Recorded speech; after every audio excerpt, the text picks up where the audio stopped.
Hello, and welcome to the Techpedition Podcast, Season 3, Episode 11, titled To Be Determined. I'm Kerry Brown, and I'm joined here by my brother Clarence. How's it going, man? Yo, man, what's up?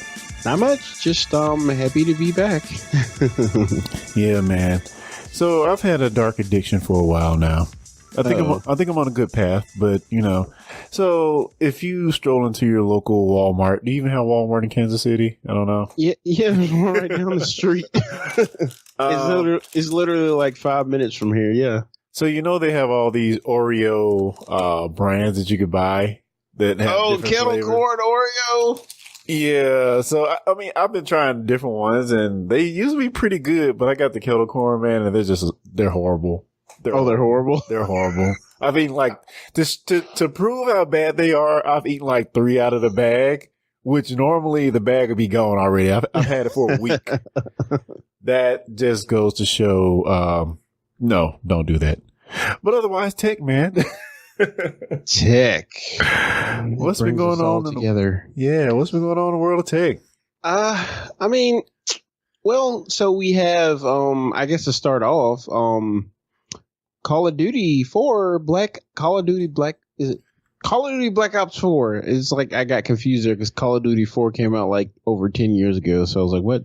But yeah, Call of Duty. Their number scheme. Yeah. Which in the logo, they don't use like a Roman numeral 4. It's just 4 ones, which it's neither here nor there. But there are two, like, they had this big reveal this past week, and there's 2 things that came out of the reveal that were kind of interesting, I guess. The first is it will not have a single player campaign. Interesting. Okay. Which, I don't know. I haven't played a Call of Duty campaign since Modern Warfare, the first one, so I guess I don't really have room to complain there.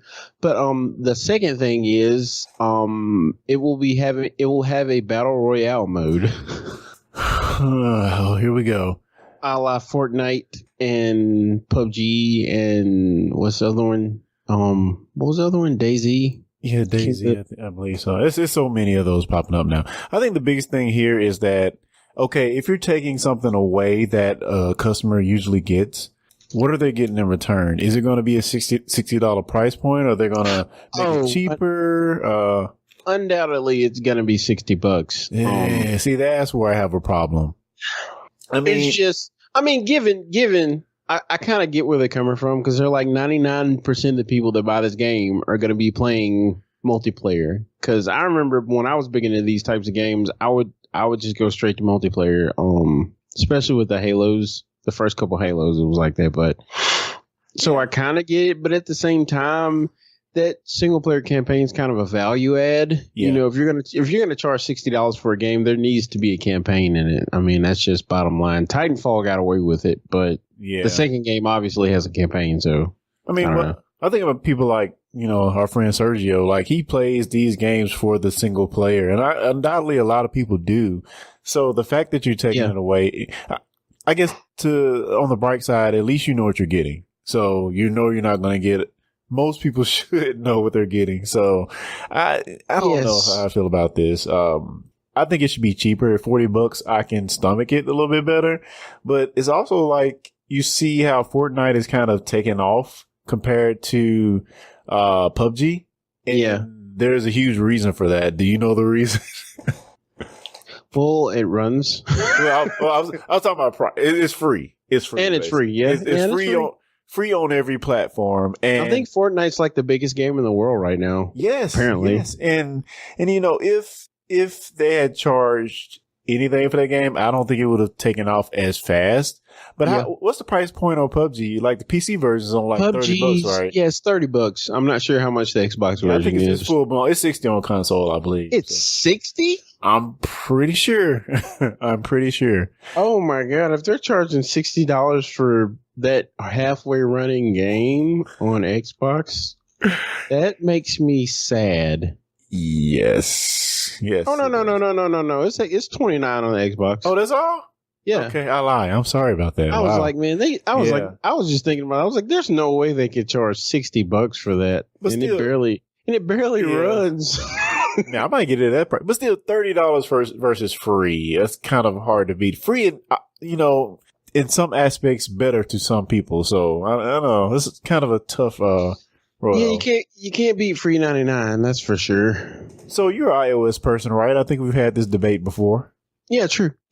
So you have been in a good graces since March, I believe, of playing Fortnite on your iOS device. I played it a couple times. So I mean, I think you said it runs good. It runs well. It runs very well. And PUBG does for that matter. All right. Well, to that point, Epic Games is going to be launching Fortnite on Android coming up here pretty soon this summer. So we will have, us Android people are finally going to get to play some of that on mobile, which I think is pretty cool. Yeah. I mean, it's worth starting up a couple times at least. I just can't see hardcore doing it. I know some people like attach Bluetooth mice and keyboards to phone versions to kill people, but that's cool. Well, speaking of Bluetooth mouse and keyboard, did you try Steam Link on your mobile? It's Android only right now. Oh, I guess I'll win this time. Hey. Actually, I tried it. Touche. It works pretty well. I actually played some, what was the game? I played a little bit of Cuphead.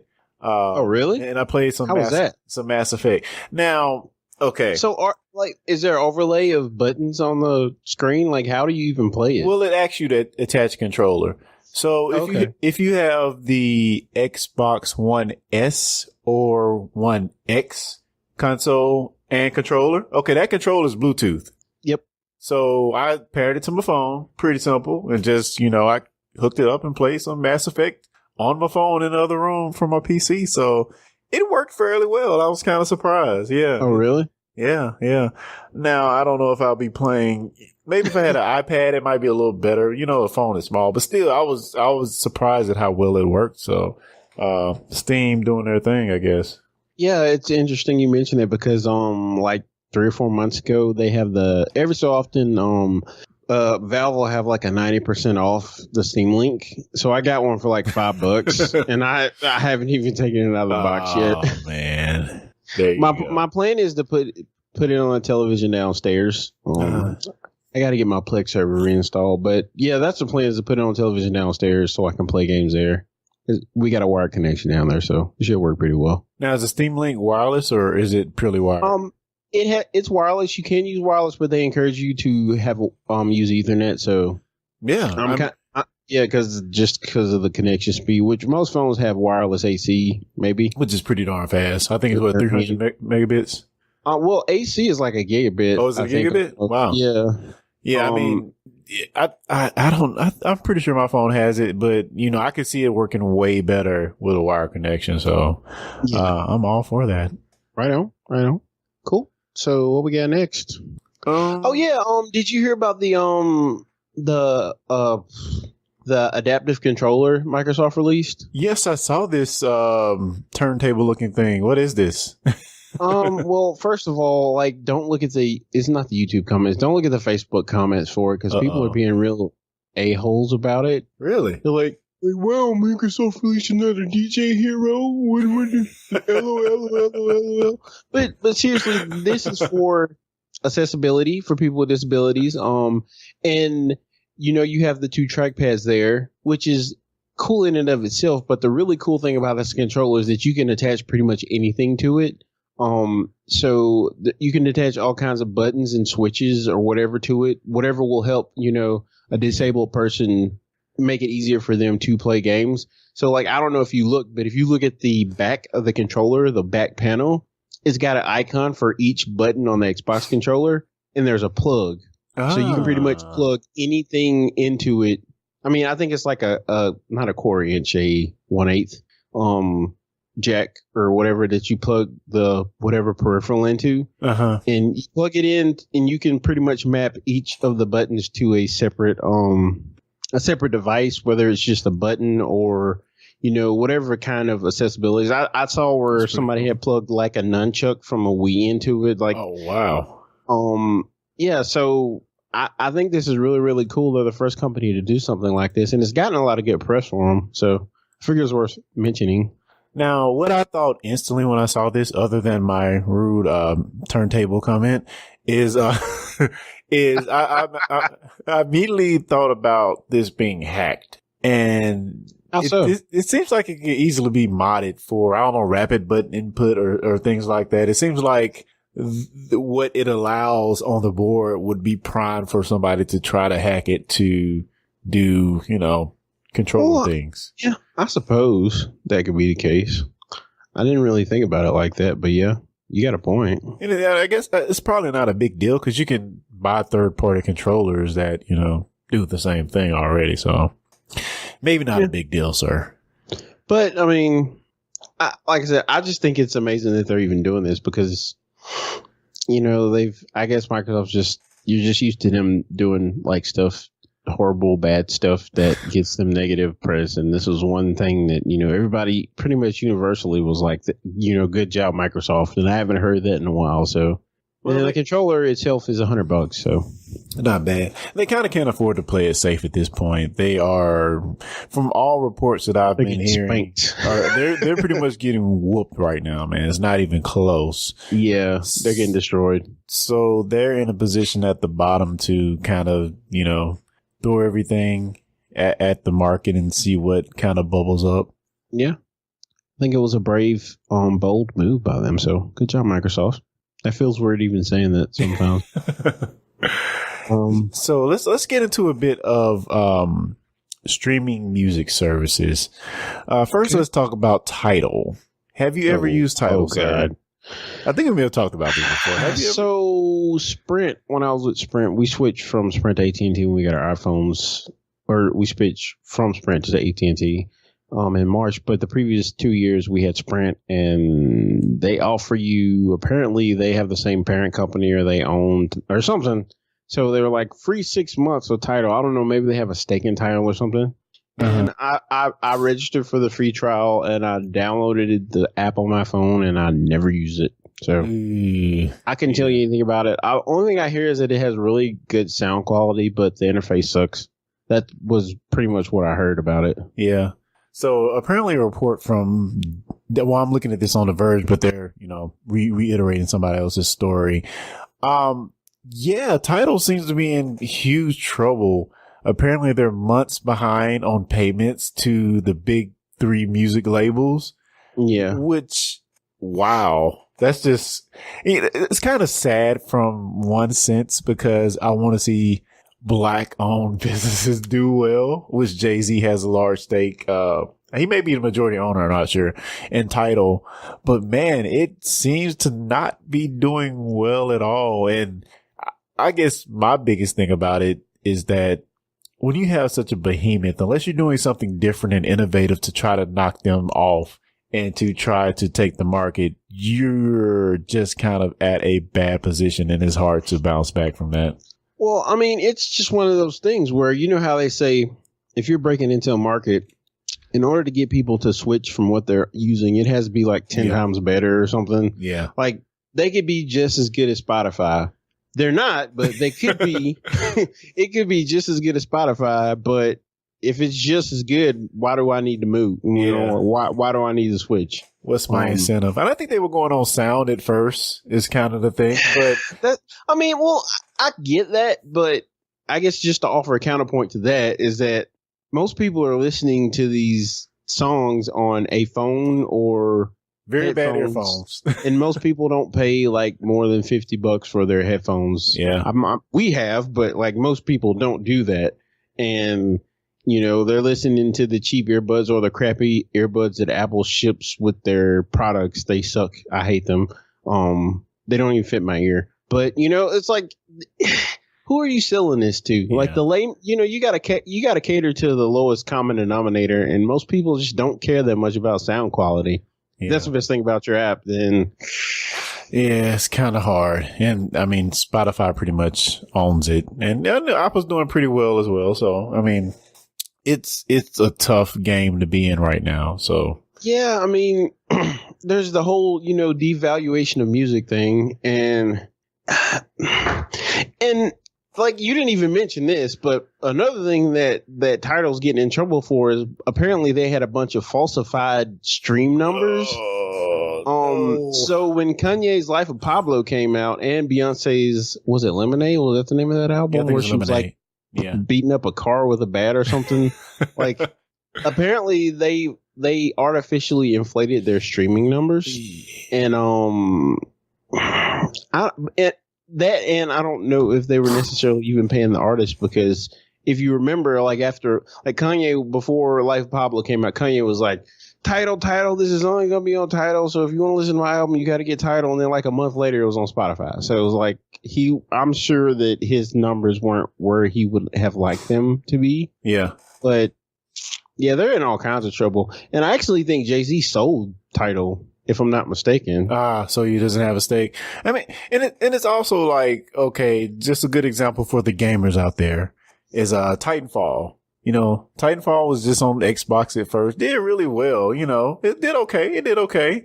But yeah, it expanded and it did so much better when it was on all the platforms, which is like, why would Jay-Z or why would Kanye only put his album on Tidal? It doesn't make any sense. It doesn't make any sense. That would be like Disney only releasing Star Wars The Last Jedi in Cinemark theaters. Like, it just makes no sense. Like if they came out and said that, like, there would be some people that would probably die from laughing. It's like, you idiots, why would you limit your market intentionally? Yeah. You know? And I get the idea behind it. It's like, my album's so great that people are going to come to Tidal to listen. No. They're going to pirate it, which is what happened. Exactly. People just downloaded it. I mean, you have to make it easy for people these days. And if there's a barrier, they're probably going to go the illegal route, sad to say. But yeah, it's just the reality of things now. If you make your thing harder to get than going to Pirate Bay, which I don't even know if Pirate Bay exists anymore, but like if it's harder than that, people are going to download it. And if you make it easier than that, there's still a 60% chance people are going to download it. So it's like you have to make it as easy as possible. Like, it's funny even thinking about, like, what was he thinking putting his album just on Tidal? Like, well, yeah. So on other music news, YouTube is kind of splitting up their YouTube Red thing. Bad name, YouTube Red. I'm so confused. Can you explain that to me? Like, what is YouTube Red? YouTube Red is their premium streaming service, which has first party content. So sort of like the Netflix model of first party titles or shows that they make. It's kind of the same thing on YouTube Red. They do that for their own shows as well as their special content creators that release Red versions of their daily show or whatever. So it's just like their premium content version of YouTube. As well as if you had YouTube Red, which was $9.99 a month, you also get Google Music as a value add. Okay. So that's, you get YouTube Music. You get Google Music as well as YouTube Red for $10. It's so confusing. I'm sorry. Which isn't bad at all. So the problem first of all, that's kind of confusing.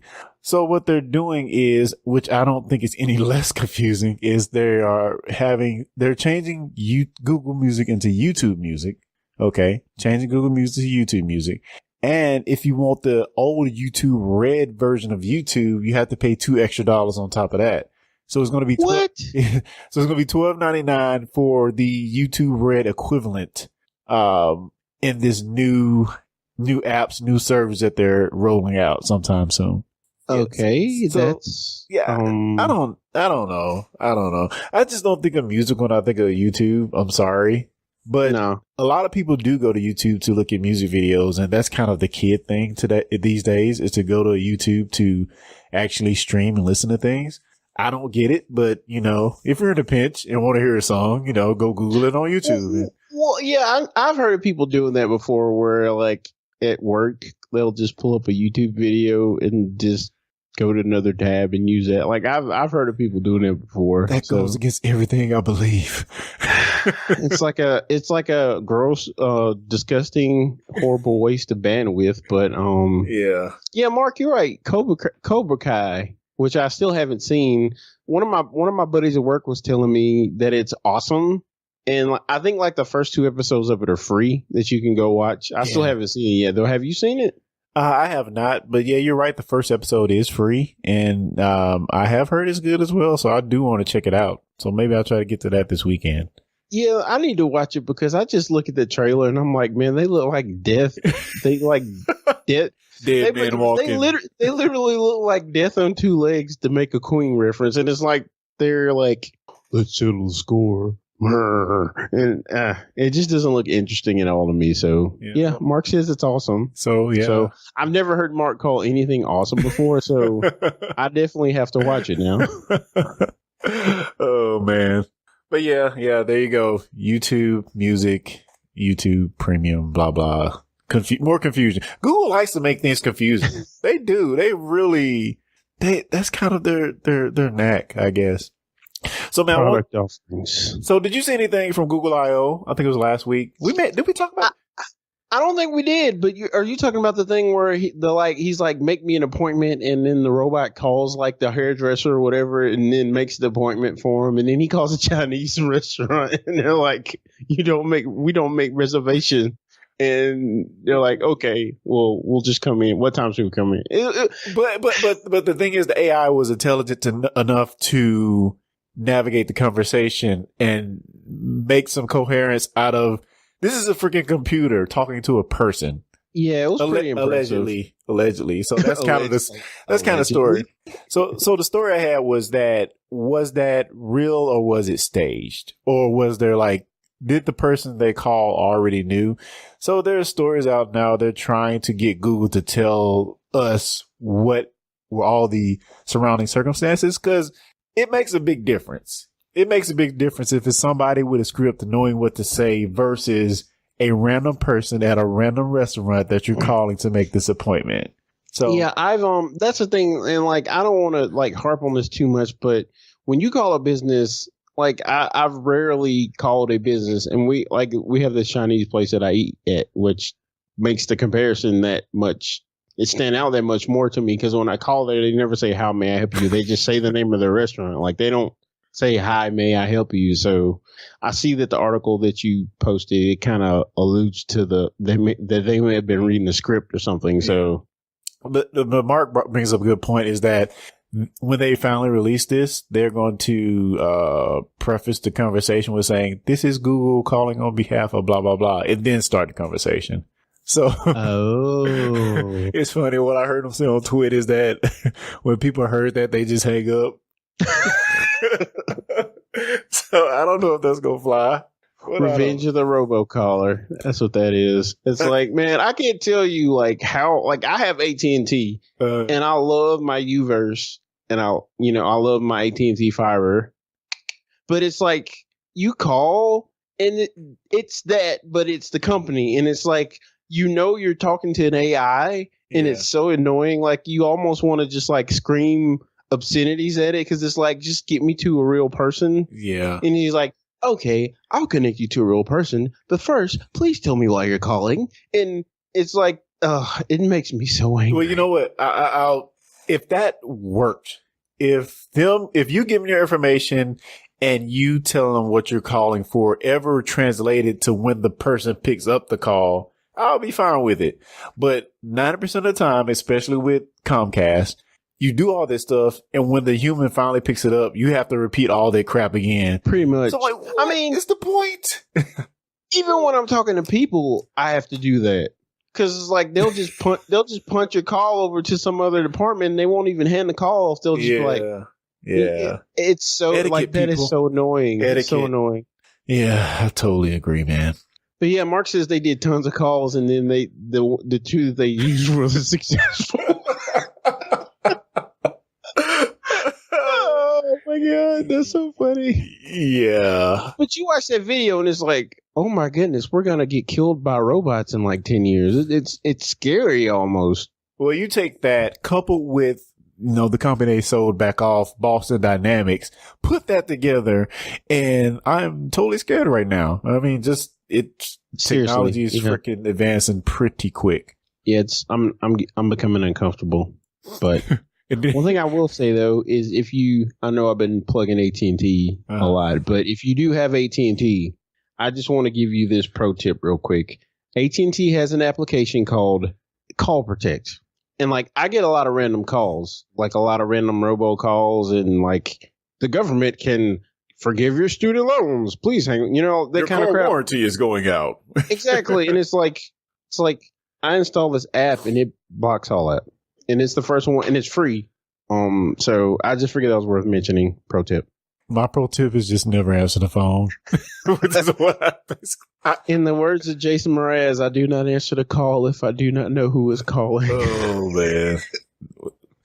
Smarter words have never been spoken. Oh, yeah. Cool. Well, let's see here. I want to do one. So, for some reason, we usually always end up talking about Trump. And we've talked about this before, where Trump has this vendetta against, what is his name? Jeff Bezos, because he owns the Washington Post. The Washington Post. Yeah, he owns the Washington Post. So they have and he's richer than him. So that's probably another reason he doesn't like him. But anyway, apparently, according to The Verge, Trump is trying to punish Amazon by doubling postal service rates. Really?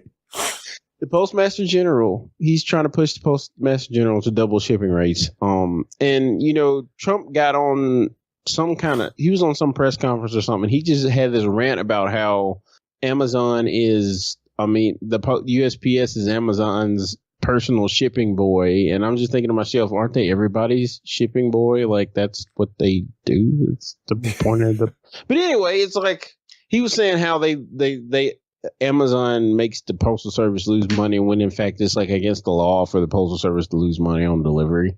But it really is the law?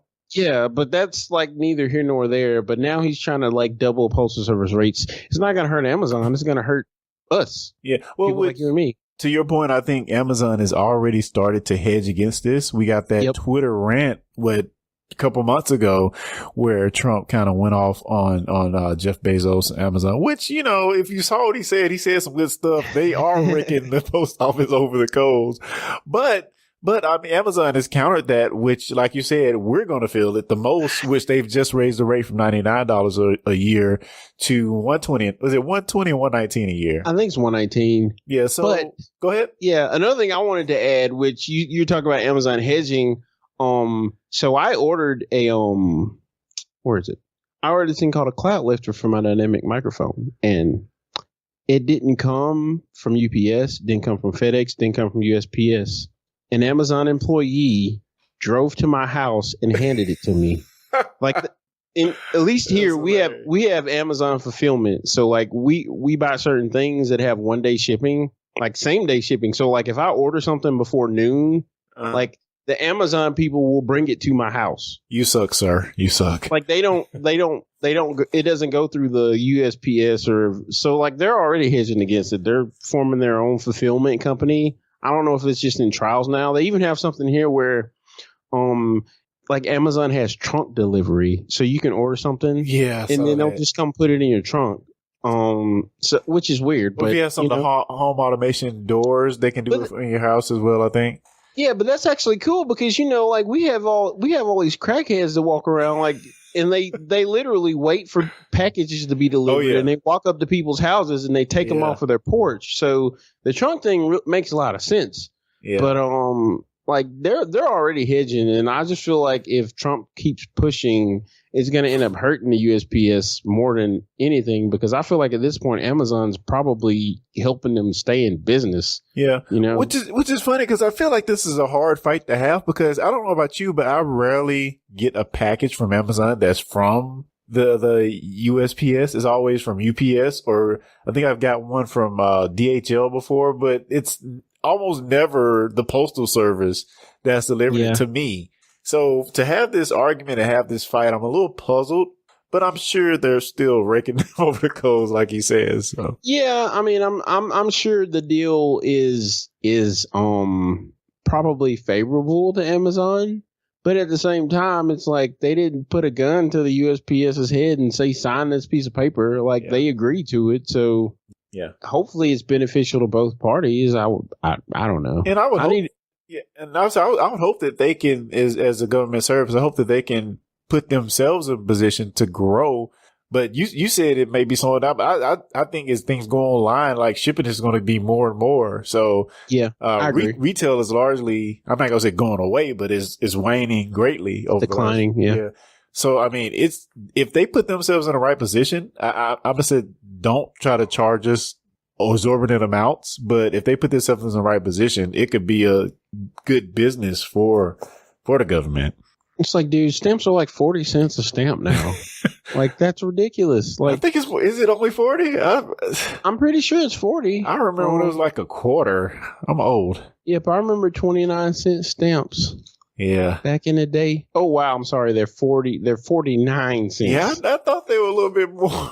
But I knew there were a lot. I just couldn't remember exactly how much, because I was at the post office the other day, and this guy was like, how much are stamps? And the dude said, whatever he said, he's like, oh my God, what happened? Like, he was freaking out. But it's like, this is like total tangent. I know I'm going off topic here, but if you ever go to the post office, like as soon as it opens, like there's just a whole bunch of like older people there. Like I felt like I was out of place. Like it was a Saturday and like these people were just lined up, like ready to get their business done. I just thought it was interesting. You sure they weren't doing their normal walking around the oh, that's the mall. Oh, sorry. Old Turtle Creek. Oh yeah. Oh yeah. Walmart too. Don't forget they used to be at Walmart sometimes. Oh yeah. Mark, I guess this is about the Amazon chunk delivery. He says just ignore the body in there. Oh boy. I know, man. Sorry for that tangent, but yeah, moving on. Oh, sir, that's quite all right. I'm loving it. And just to stick on Amazon for one quick other second. So it's finally going to pay off if you shop at Whole Foods and are an Amazon subscriber, because starting here pretty soon, you're going to be able to get certain discounts on items throughout the store. So just another value add for people that go shop at Whole Foods and also are an Amazon subscriber. Now, I've already noticed that the prices are a little cheaper already, especially here in Mississippi, because when they first brought the Whole Foods over here, it was like I'd go in there and it's just ridiculous. It's still expensive, but it seems like they've dropped the prices. They did drop the prices, and it's funny. Like Walmart should be scared because not only has Amazon done the whole Whole Foods thing, we have 2 Whole Foods here in the area, and like they also have like their own line of snacks now. Did you know? Have you ever heard of Wickedly Prime? No, I don't think so. No. So like if you're an Amazon Prime subscriber, like they have this line of snacks. They're called Wickedly Prime, and it's like it. What it reminds me of is like the Great Value thing at Walmart. Yeah. It's like Walmart brand nuts or like chips or whatever. And it's exactly that thing, but it's like they remind me so much of Walmart that it's starting to freak me out. Yeah. Well, it's so funny. You have all these businesses, trying to do other things that their competitors are doing. I mean, because like Walmart has the free 2-day shipping now, which is just crazy. Walmart, and I don't think you have to pay for anything. It's just like that's just what it is. Yeah, you don't have to have any kind of membership of it or anything. So that's ridiculous for Walmart to be doing that. And then they buy like Jet.com or Jet.com also has free 2-day shipping, and they always have. But yeah. Like, they pretty much have to at this point if they want to stay competitive with Amazon. Yeah, man. Cool times. I guess they too will be wrecking the post office. Oh, man. Do we have any news left, man? Let's see what else we got on. Yeah, we've kind of beat the horse. There was one more thing I wanted to talk about before we disconnected. Oh, yeah, here it is. And this is kind of like a sort of tech kind of thing, I guess. But apparently there's a Halo arcade game coming out. No, it's called Halo Fireteam Raven, and like it's like an Unreal shooter type thing, like Virtual Cop or something. But it actually looks like there's a trailer. When you get a chance, watch it. Like it actually looks like it would be a lot of fun. It's 4-player co-op, and If you're at the arcade, if this is at our Dave and Buster's, I would definitely sit down and play it. Arcades, what are those? Hey man, it can't be worse than that. What was that game? The Smash TV Halo version where you like running around. What was that called? I don't know if I remember that. Smash TV Halo. Like that style where it's like top down and you like. Oh, yeah, that wasn't very good. Spartan Assault or something. Oh, Spartan Assault. Yeah, that's it. I couldn't remember, but yeah. Yeah, I played it, but it can't be worse than that. No, it can't be. It can't be. Oh, we did miss a pretty big story. We didn't talk about the Apple thing in North Carolina. Oh, yeah, North Carolina, go on a raise up, take your MacBook, twist it around your head, spin like a helicopter. Oh, yeah, so apparently Apple is moving, or not moving, they're opening a second headquarters in North Carolina, which actually makes sense to me because it's on the opposite coast. Yes, agreed. Yeah, it makes sense. I wonder because that's near Lobby Central, I guess. Lobby Central. Well, I call it Lobby Central. People, I guess it's near Washington. Oh, so, yeah, I got you. So they have a wing like near that, all that Washington area. Yeah, that's cool. Now, what I didn't know is Raleigh is sort of a Silicon Valley-esque tech hub. Did you know that? I did not. Yeah, I heard somebody else say it. Maybe I need to research it before I rehash it here, but I did not know that about Raleigh, which is pretty cool. But yeah, Apple isn't that where the Tar Heels are? I don't know. Chapel Hill? No, it's Chapel Hill. Chapel Hill, yeah. So we're gonna have a smaller spaceship in Raleigh. So yeah, they're expanding the Ring of Death.